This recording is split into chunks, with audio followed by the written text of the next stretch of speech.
Es un enorme placer para mí charlar nuevamente con una de las personas más importantes en la historia de nuestro centro, sobre todo en los últimos años, y continuar de ese modo con nuestro diálogo. El director invita en el marco de los 100 años de la Escuela de Verano de nuestra Universidad Nacional Autónoma de México. La Escuela de Verano es hoy Centro de Enseñanza para Extranjeros, y tengo un gusto enorme de presentar al maestro Luis Miguel Samperio, secretario académico del centro, darle la bienvenida. Y Luis Miguel, preguntarte, empezar con nuestra charla con una pregunta. ¿Cómo describirías, cómo evocarías tu trayectoria en nuestro centro? Muchísimas gracias, doctor Vital. Aprecio de manera infinita esta posibilidad de compartir a veces las ideas que uno tiene y que va pergeñando a lo largo del tiempo y que no siempre es capaz de representarlas en un momento particular, cosa que aprecio muchísimo. Gracias. Bueno, mi llegada al CEPE es particularmente por una invitación que me hace el doctor Roberto Castañón, director del CEPE, en 2013. Bueno, él me invitó desde 2012, que es cuando él llega al CEPE, y me invita. Yo previamente había trabajado con él, colaborado con él como secretario general del Colegio de Bachilleres de México. Y me invita a incorporarme al CEPE, particularmente porque el que estaba fungiendo como secretario general en ese entonces, el maestro Roberto Pasneri, lo nombraron para irse a dirigir el CEPE Tasco. Entonces quedó vacante la secretaría. Él, conociendo de mi experiencia y la relación que teníamos, me invitó a formar parte del CEPE para ingresar y trabajar como secretario general, puesto que tuve un año. Y paralelamente a esto, debo decir que empecé también a dar clases. Me ofrecieron unas horas en el CEPE para impartir la materia de evaluación en la especialización. Es por donde entro, pues, particularmente al CEPE. Después, en 2014, un año de estar después como secretario general, me invitan a colaborar en la Secretaría Académica, el doctor Castañón, debido a que la secretaria académica, ella se fue al CEM Costa Rica. Entonces, bueno, en estos 8 años, que precisamente el 1 de abril cumplí 8 años de estar en el CEPE, 7 como secretario académico, el primero, bueno, que fue como secretario general, pues llevo como maestro de asignatura. Cosa que debo decir entre paréntesis que empecé a dar clases en la UNAM en 1982. Entonces, tengo un buen número de años como profesor en la UNAM, y bueno, en el CEPE tengo los 8 años que llevo trabajando en el mismo centro. Casi 40 años entonces, ¿verdad? Como docente. Exactamente, doctor. Exactamente. Y ya en estos balances de 40 años por un lado, por el 8, ¿qué cambios significativos sientes que ha habido en el centro desde que te integraste? Y muy ligada a esta pregunta, ¿qué es lo que más te gusta o disfrutas de tu trabajo en el centro? Bueno, los cambios que a mí me han tocado vivir, evidentemente, primero, bueno, es el conocer cómo estaba estructurado su historia, darme cuenta de los 100 años que ya estaba por cumplir cuando yo me incorporo, una institución bastante añeja, una dependencia añeja, y ponerme a leer a Vasconcelos para conocer desde su origen y el pensamiento de Vasconcelos, que me sorprende la personalidad de este hombre verdaderamente impresionante. Y efectivamente uno puede ver cómo en la perspectiva que él tenía se refleja, al final de cuentas, la creación de una dependencia como la Escuela de Verano, bueno, y ahora sí. Decía que, bueno, a mí lo que me ha tocado ver y lo que me ha tocado trabajar es algo que tengo muy claro, es la perspectiva que siempre, cuando yo llego al CEPE, me encuentro y oía que se declaraba sobre la relación entre la cultura y la lengua. o la lengua y la cultura, y particularmente en nuestro modelo, en lo cómo estábamos enseñándolo. Sin embargo, operativamente sabíamos que, yo me daba cuenta que no estaba ocurriendo porque operativamente ocurría, o sea, no se daba esto. De manera que esto nos llevó al grupo de los coordinadores de español y de cultura que se crearon en ese entonces, a buscar la manera en la cual viéramos y concretáramos operativamente cómo poder hacer esto. De ahí que nos llevó a conformar este modelo de cursos de español y cultura mexicana, que estaba declarado que se hacía, pero que operativamente, como he dicho, no ocurría. Y este cambio para mí ha sido muy, muy importante. El segundo punto que quiero destacar es el énfasis de algo que el CEPE ya estaba haciendo y que es la certificación del dominio del español con instrumentos propios y que bueno, el llegar y colaborar con un poco de la experiencia que he acumulado pues a lo largo del tiempo, mi vida profesional como psicólogo ha estado muy centrada en la educación y en la evaluación y de manera concreta en el desarrollo de instrumentos. De manera que entonces esto, ponerlo en práctica, pues abonar al desarrollo de los instrumentos en el CEPE, pues bueno, me dio esa posibilidad. Y estas dos cosas son de los tesoros que yo tengo en términos de logro académico, porque al final de cuentas se han ido consolidando o han coadyuvado más bien a la consolidación, han ayudado a ello. Y en esa perspectiva, bueno, el ver que el CEPE con estas acciones, además de las tareas que ha venido haciendo siempre, ha posibilitado que el papel internacional de la UNAM se vea un poco más. En el caso de la certificación con el CIELE, yo creo que la UNAM, el nombre de la UNAM también tuvo o ha tenido pues un poco más de expresión a nivel internacional. Y esas dos cosas, insisto, han sido de las que a mí me han significado y me han parecido muy, muy importantes en términos personales y por supuesto como universitario. Justamente por eso ligaba las preguntas, porque en cambios significativos de los últimos años tú has participado y puedo imaginar que se disfruta, se aprecia, se atesora, como bien dices, aquello en lo cual uno ha participado, pero además uno ve que empieza a rendir frutos, entonces creo que es algo muy, muy bueno. ¿Qué crees que hace al centro único en su tipo? ¿Qué es lo que tú, en tu comparación, en tu experiencia, tienes una experiencia importante en vinculación con otras entidades, instituciones, hermanas, las entidades del CEPE, instituciones hermanas de la universidad? Eh, ¿Cómo, en este contexto, para ti, qué es lo específico y único del centro? Yo creo que primero el sentido de unicidad que tiene el centro es su origen. Y eso yo creo que como primer punto, eso ya es una expresión importantísima como escuela de verano y la preocupación de la enseñanza de la lengua.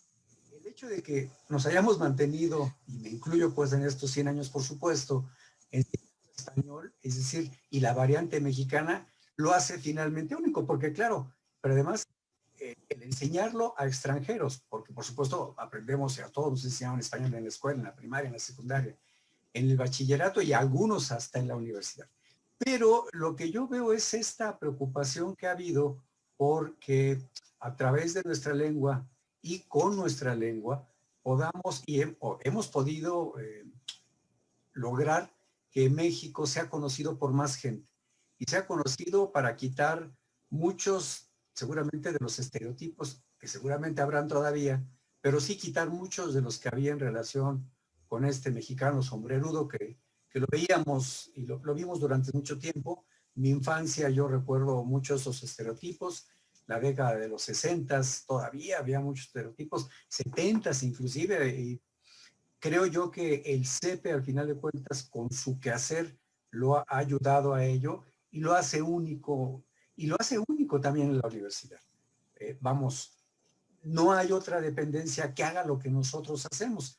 Me refiero particularmente a la enseñanza del español, claro, de la cultura, bueno, difundimos la cultura, es una función universitaria, pero el CEPE llevamos mucho y de manera importante, y particularmente de la cultura mexicana. Creo que eso también resulta ser muy, muy relevante, lo que nos hace únicos. Y la posibilidad de ser una ventana de la UNAM, o una puerta de la UNAM hacia el exterior. Yo creo que la UNAM tiene muchas puertas hacia el exterior, las dependencias, las relaciones que establecemos o que se establecen, y esta es una puerta verdaderamente grande. ¿Por qué lo digo grande? Porque al saber que anualmente llegan estudiantes de 150, 170 países diferentes, bueno, pues eso hace pensar que nuestra puerta es tan grande por la cual pueden pasar y pasan personas de todas las latitudes prácticamente del mundo. Y como decía, no me acuerdo si era Roberto Castañón o alguien más, que el CEPE tenía más participantes de países del mundo que la propia ONU. Entonces, bueno, tener esa diversidad a mí se me hace verdaderamente importante. La anécdota es uno de los muchos géneros narrativos democráticos que podemos practicar todas las personas. La literatura no es exclusiva de quienes la practican profesionalmente, sino de todas las personas. Es una de mis hipótesis. Y contar una anécdota es hacer un ejercicio narrativo que puede ser muy grato. Ahora yo te invito, Luis Miguel, a que nos cuentes una anécdota o dos en las que recuerdes mucho y en las que te sientas como partícipe y que se te hayan quedado, eso implicará que se te han quedado en la memoria por alguna razón. Cuéntanos alguna anécdota o algunas anécdotas. Bueno, yo creo que hay una que realmente ha sido muy significativa por lo fuerte para mí, y fue un temblor hace 4 años, en 2017. Este temblor que este imaginario a lo mejor, o esta expresión de todo mundo de que no, en CU no se sienten los temblores porque hay muchas piedras. Y entonces la estructura es muy fuerte. Y después vino escuchando, porque, bueno, en México, como todos sabemos, los temblores están a la orden del día. Y uno va escuchando, no hay problema, CU es muy sólido, y después empiezan a escuchar, si llega a ocurrir y se cae CU, México se acabó, me acuerdo mucho de eso. Entonces uno trae en la imagen ese tipo de, o yo al menos yo traía esas expresiones. El día que tembló, que curiosamente fue cuando estábamos, después de haber hecho un simulacro el 19 de septiembre, nos vamos metiendo prácticamente terminando el simulacro, nos vamos metiendo a las oficinas, suena la alarma y empieza el temblor. Y entonces fue algo verdaderamente para mí terrorífico ver cómo se movían los árboles. Recuerdo mucho porque parecían que eran plumeros, y como era época seca, pues había mucho, entonces parecían plumeros los árboles prácticamente, como si... ¿Estabas en tu oficina o en algún salón? Estaba en la oficina. Y entonces pude salir rápidamente porque mi secretaria me fue a decir, mi asistente, maestro, está temblando, porque a veces no oía o yo no oía la alarma. Entonces siempre está temblando, pues ahí vámonos para afuera todos calmados. No, cuando estábamos afuera es cuando se sintió el jalón. Y eso verdaderamente fue duro. Y además ver, pues, se estaba moviendo todo. Y saber que había muchos compañeros que estaban en el tercer piso que no habían podido bajar, y cuando bajan y nos platican lo que estaba ocurriendo, la separación de los edificios y cómo no se podían mover, tenían que quedarse ahí, pues nos llevó a considerar que quizá nuestros protocolos pues no estaban como muy actualizados, porque además nos agarró de sorpresa. ¿Cómo reaccionaron los estudiantes? Muchos habrán tenido por primera vez una experiencia de terremoto, ¿no? Fíjate que... Fueron al centro, me imagino que se concentraron en el jardín. Sí, ¿Cómo fue? Sí, estuvimos en las 3 zonas o 4 zonas que había. Una de ellas, hay 2 partes importantes, 3 en el jardín donde nos concentramos. Los estudiantes, yo puedo decir la mayoría, se veía gente muy calmada, como tenemos una población asiática muy alta, la gente muy calmada. Yo creo que estábamos más asustados los mexicanos, a pesar de que teníamos las experiencias, pero los estudiantes se portaron, siento yo, muy calmados.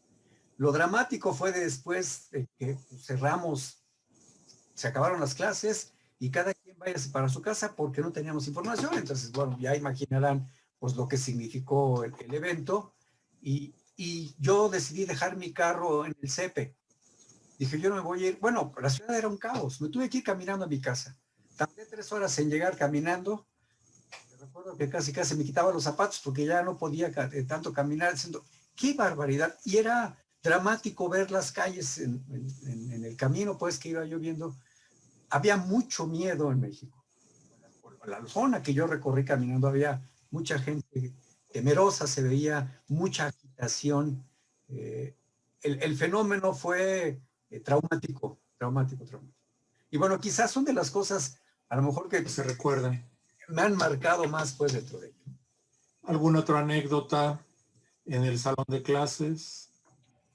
Pues como mis clases son en línea, a distancia, pues realmente es poca la interacción que tenemos de manera personal. Di algunas clases en uno de los diplomados que tenemos, el diplomado avanzado, donde tenemos un módulo de evaluación y comentando con los estudiantes. Y ahí, bueno, de las cosas que me llama mucho la atención y que destaco es la idea de los maestros o de los jóvenes aprendientes señalando de que para qué les enseñábamos evaluación. Y lo que ellos iban a hacer era enseñar español y no evaluación. Entonces, bueno, el darse cuenta de esto y que ellos se dan cuenta, al menos a mí en los 30 y tantos años que llevo dando clases, me genera mucha alegría por dar cuenta que un estudiante ha logrado el aprendizaje que yo esperaría que lograra y que pueda interactuar con él. Y en este grupo, después de escucharlos inicialmente al comentar que para qué le estábamos enseñando y al identificar que ellos se sentían que qué bueno que habíamos visto estos elementos de evaluación, bueno, para mí ha sido también algo muy, muy importante porque destaco que pues, la práctica docente la venía haciendo de manera presencial, tengo un impasse para dar en línea y después vuelvo a tomar las clases y no sé si te pase a ti o seguramente nos pasa a todos y lo he escuchado, que cuando va a empezar un nuevo semestre, un nuevo curso, siempre uno siente mariposas en el estómago. Podrán no tener quizá 40 o 50 años dando clases, pero al menos para mí, claro, hay una emoción. Es emocionante, es emocionante.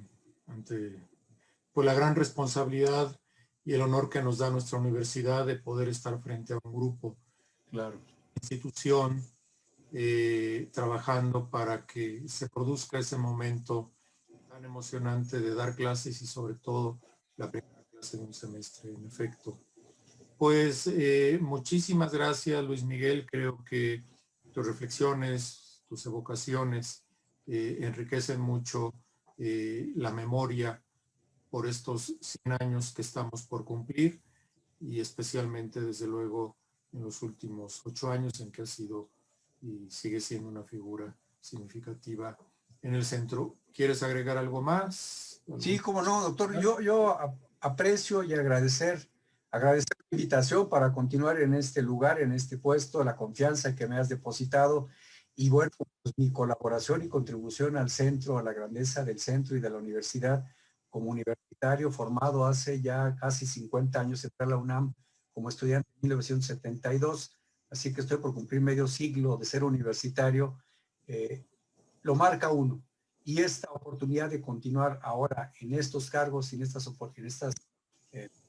estas tareas, pues a mí me hace mucho honor, me siento muy honrado y muy agradecido con la vida, con la universidad y evidentemente contigo, doctor, por haberme permitido continuar con estas tareas. Gracias y lo haré y lo seguiré haciendo con mucho gusto. Muchísimas gracias también por mi parte, Luis Miguel, por tu empeño, por tu trabajo, por tu dedicación. Y con estas palabras damos por concluida esta tercera emisión de nuestra sección El Director Invita en el marco de los 100 años de la Escuela de Verano Centro de Enseñanza para Extranjeros de nuestra universidad. Muchísimas gracias también al equipo que hace posible este trabajo, Roberto, Ani, Rosemary, muchísimas gracias.